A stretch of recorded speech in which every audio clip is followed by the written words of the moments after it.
देखो ये जो क्वेश्चन है हमारा, इसमें क्या क्या दिया हुआ है। ईएमएफ दिया हुआ है, ई है और इंटरनल रेजिस्टेंस आर है। ऐसे ऐसे जो है ना एम पीस सेल को जोड़ा गया है। ये जो यहाँ से यहाँ तक सेल है के नंबर्स है एम टाइम्स है, ठीक है। एम टाइम्स सेल यहाँ पे जोड़ दिया गया है, सभी आइडेंटिकल है। और ऐसे ऐसे सेटअप करके एन पीस जोड़ा गया है। यहाँ से यहाँ तक अगर हम सब देखते हैं, ये जैसे 1 है, 2 है, 3 है, 4 है, ऐसे एन टाइम्स है हमारे पास। इन सभी सेलों को आपस में कंबाइन कर देंगे तो हमसे पूछा गया है कि इक्विवेलेंट बताना है, ईएमएफ कितना आएगा इस केस में, ठीक है। कैसे निकालेंगे, सुनाई दे रहा है तुमको? कैसे निकालेंगे ना? तो लगता है तुम आंसर निकाल लियोगे, और निकालिए तो अच्छी बात है, नहीं तो देखो हम कैसे कर रहे हैं। अगर ये सभी सीरीज में है तो सीरीज में जब रेजिस्टेंस को जोड़ते हैं, मतलब सेल को जोड़ते हैं, तो उसका नेट ईएमएफ क्या होता है, उतने टाइम्स हो जाता है। जैसे 5 पीस होता तो सीधा क्या हो जाता, 5 पी हो जाता। लेकिन हम लोग जान रहे हैं कितने पीस है, तो एम टाइम्स है, यानी कि एम पीस है। तो नेट ईएमएफ जो है इस सर्किट में कितना हो जाएगा, एम ई हो जाएगा इस सर्किट में। तो हमारे पास जो ये डायग्राम है ना, वो ऐसा बन जाएगा। ये हो जाएगा एम टाइम्स ई, और इसका इंटरनल रेजिस्टेंस जो होगा, क्योंकि सीरीज में तो वो भी कंबाइन हो जाता है, तो ये बन जाएगा एम इंटू आर बन जाएगा। आर है, समझ क्या बोले। और ये सभी जो है ना ऐसे करके कंबाइन हो जाएगा, कितने पीस बताओ जल्दी से। ऐसे ऐसे करके हमारे पास आ जाएगा एन पीस, ये एन पीस हो जाएगा। और जब पैरेलल में जोड़ते हैं आइडेंटिकल सेल, तो उसका ईएमएफ एज इट इज रह जाता है, या फिर हमारे पास फॉर्मूला भी था इक्विवेलेंस का। अगर पैरेलल में ऐड करते हैं ईएमएफ को, तो उसका फॉर्मूला क्या होता है, E1 बाय होता है R1 plus E2 bye R2, ठीक है। एंड सो ऑन करते हैं। हाँ, और दूसरा उसके बाद क्या करते थे, 1/R1 प्लस 1/R2 करते थे। ये हमारा जेन्युइन फॉर्मूला था। अगर चाहो तो ये अप्लाई करने के बाद भी निकाल सकते हैं, या फिर हम सब ऐसा क्वेश्चन कर चुके हैं कि आइडेंटिकल सेल अगर पैरेलल में जुड़ा हो तो सबका ईएमएफ उतना ही हो जाता है। तो हमारा आंसर क्या आ जाएगा बताओ इस केस में, वो एम टाइम्स ई आ जाएगा नेट ईएमएफ। आएगा समझ? चलो तो बेसिक से कर लेते हैं सॉल्व, इसको देखें आंसर क्या आता है हमारा। तो जोड़ते तो सभी का हमें पता है क्या, ईएमएफ अभी वाले केस में इसमें क्या हो जाएगा, वो हो जाएगा एम टाइम्स ई हो जाएगा।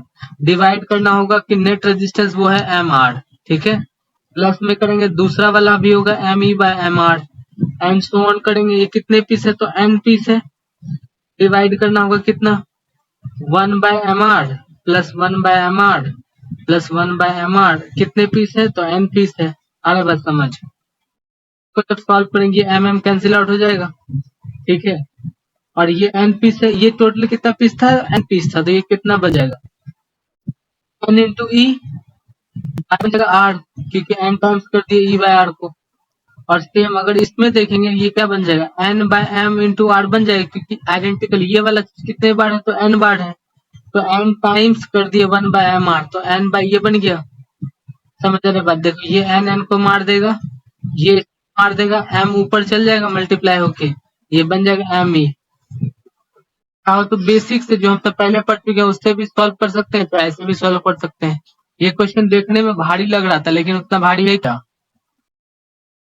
है ना इजी क्वेश्चन। कि बहुत सारे सेल को कंबाइन कर देते हैं, बहुत सारा सीरीज में और फिर पैरेलल में है। तो पहले सीरीज को कंबाइन कर लिए तो ईएमएफ क्या हो गया, एम टाइम्स हो गया, क्योंकि एम पीस थे। फिर एन टाइम्स हो गया, जितने भी टाइप के हों पैरेलल में अगर सभी आइडेंटिकल हो जाते हैं तो वो चल जाता है, जो कि हम यहाँ पे डायरेक्ट इसका आंसर लिख दिए थे। अगर सेम नहीं होता तो हमें ये बेसिक्स फॉर्मूला से चलना पड़ता, इस फॉर्मूले से। अगर इंटरनल रेजिस्टेंस पूछता है कि इस सर्किट में बताइए कि टोटल इंटरनल रेजिस्टेंस कितना होगा, वो कैसे निकालेंगे, क्योंकि सीरीज में है तो रेजिस्टेंस क्या हो जाएगा, एम आर हो जाएगा सभी का। फिर ऐसे ऐसे पैरेलल है, कितने पीस है, तो एन पीस है। तो जब एम पीस होगा उसको जोड़ेंगे 1/mr प्लस 1/mr करके, कितने बार, एन टाइम्स जोड़ेंगे। समझ रहे बात, ये 1/r इक्विवेलेंट निकलता है, तो एन से मल्टीप्लाई कर देंगे तो बन जाएगा n by m into r बन जाएगा। फिर इसको सीधा कर लेंगे, क्योंकि 1/r इक्विवेलेंट का वैल्यू है, तो r इक्विवेलेंट का वैल्यू आ जाएगा एम आर बाय एन आ जाएगा। अच्छा, दूसरा तरीका देखो, इसको इजीली कैसे बना सकते हैं। जैसे हम तुमको सिखाए थे सीरीज में तो ऐड करना आ ही रहा है कि एम आर हो गया। और बताए थे ना, अगर पैरेलल में आइडेंटिकल सेल हो तो रेजिस्टेंस क्या होता है, जितने टाइम्स हो आइडेंटिकल उतने टाइम्स घट जाता है, याद है, उतने टाइम्स हो जाता है, 1/, उतने टाइम। तो यहाँ पर ये हो गया था एम आर, और एन टाइम्स है तो एम आर बाय एन हो जाएगा। तो सीधा देखो डायरेक्ट आंसर तक पहुंच जा रहा है बिना इतना कैलकुलेट किए हुए। आप तो बेसिक से पढ़ते हैं चीजों को तो कैलकुलेशन कई बार बच जाता है, पर बिना बेसिक के हमारा काम नहीं चल सकता, इसलिए हमें वो भी पढ़ना पड़ेगा। उम्मीद है ये तुमको समझ आ गया होगा ठीक से। अच्छा क्वेश्चन था।